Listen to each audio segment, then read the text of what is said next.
जय मसीह की मेरे प्रिय भाइयों बहनों। आज से हम लोग पहला यूहन्ना की पत्री का अध्ययन वर्स बाय वर्स देखने जा रहे हैं, तो मेरे साथ बने रहिए।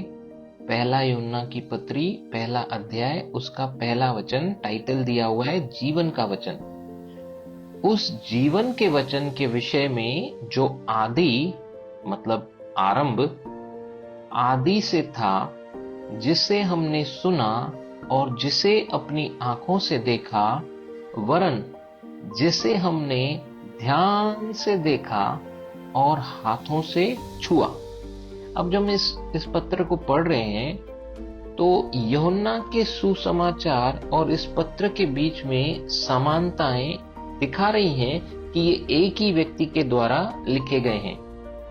यह पत्र नए नियम की कई पुस्तकों की तुलना में बाद में लिखा गया। इस समय तक वो जो ज्ञानवादी शिक्षाएं दे रहे थे ना, उससे निपटना जरूरी था, क्योंकि वो ये गलतियां सिखा रहे थे कि यीशु देह में आया ही नहीं, पिता ने बस उसको किसी रीति से वास्तविक प्रकट किया। यूहन्ना ने इस पत्र की शुरुआती वाक्य में इस मसले को पेश किया है और उस बात को, उस कथन को दूर किया है। उसने ये स्पष्ट किया है कि यीशु को हमने देखा, यीशु को हमने सुना, यीशु को अपने हाथों से छुआ। वह वास्तविक था और परमेश्वर देह में प्रकट हुआ। जब परमेश्वर ने स्वर्ग और पृथ्वी का निर्माण किया था, तब यीशु आरंभ में था, क्योंकि यीशु परमेश्वर था और सभी चीजें उसके द्वारा बनाई गई थी। कुलिसियों पहला अध्याय उसका 16 और 17 वचन कहता है। आगे हम लोग दूसरा वचन देखेंगे। यह जीवन प्रकट हुआ और हमने उसे देखा और उसकी गवाही देते हैं और तुम्हें उस अनंत जीवन का समाचार देते हैं जो पिता के साथ था और हम पर प्रकट हुआ। Praise the Lord. यूहन्ना कह रहे हैं यहाँ पे उस अनंत जीवन का समाचार। अनंत जीवन का मतलब सिर्फ हमेशा के लिए जीना नहीं है। अनंत जीवन एक व्यक्ति है, वह यीशु है। अगर हम उसे यूहन्ना 17 के 3 वचन में देखें तो साफ हो जाता है। अनंत जीवन का मतलब है पिता और उसके बेटे यीशु मसीह के साथ संगति करना।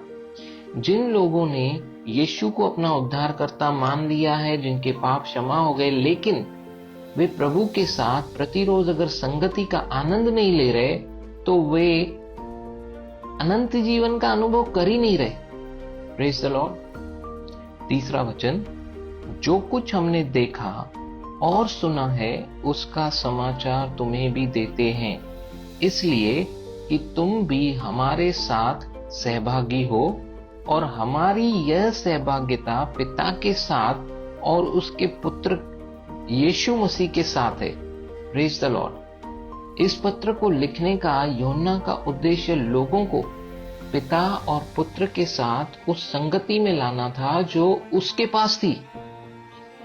जो संगति का अनुभव यूहन्ना आप कर रहा है पिता और पुत्र के साथ, वो चाहता है सब करें।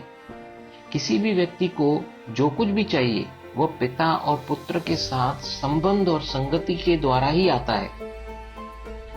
Praise the Lord. अगर आप परमेश्वर से जो कुछ प्राप्त हो सकता है सिर्फ उन्हीं चीजों की खोज में रहते हैं पर परमेश्वर की नहीं, तो आप रिसीव करने में, परमेश्वर से प्राप्त करने में एक जद्दोजहद करते हैं, स्ट्रगल करते हैं। लेकिन जो व्यक्ति, जो लोग इस सच्ची सहभागिता जो पिता और पुत्र के साथ है करते हैं, उसमें बने रहते हैं, सारी चीजें उनके जीवन में जो उनके जरूरत की हैं जोड़ी जाती हैं, जैसे मत्ती 6 उसका 33 कहता है। Praise the Lord. आगे देखेंगे हम लोग चौथा वचन, और ये बातें हम इसलिए लिखते हैं कि हमारा आनंद पूरा हो जाए। Praise the Lord. ये बातें हम इसलिए लिखते हैं कि हमारा आनंद पूरा हो जाए। पिछली आयत में ये स्पष्ट रूप से हमने देखा कि इस पत्र को लिखने का मुख्य उद्देश्य है यूहन्ना चाहते हैं कि पिता और पुत्र के साथ उस रिश्ते, उस संगति में हम चलें, जिसका आनंद यूहन्ना खुद आप ले रहे हैं। उस संगति का होना सभी आनंद का स्रोत है, सोर्स है।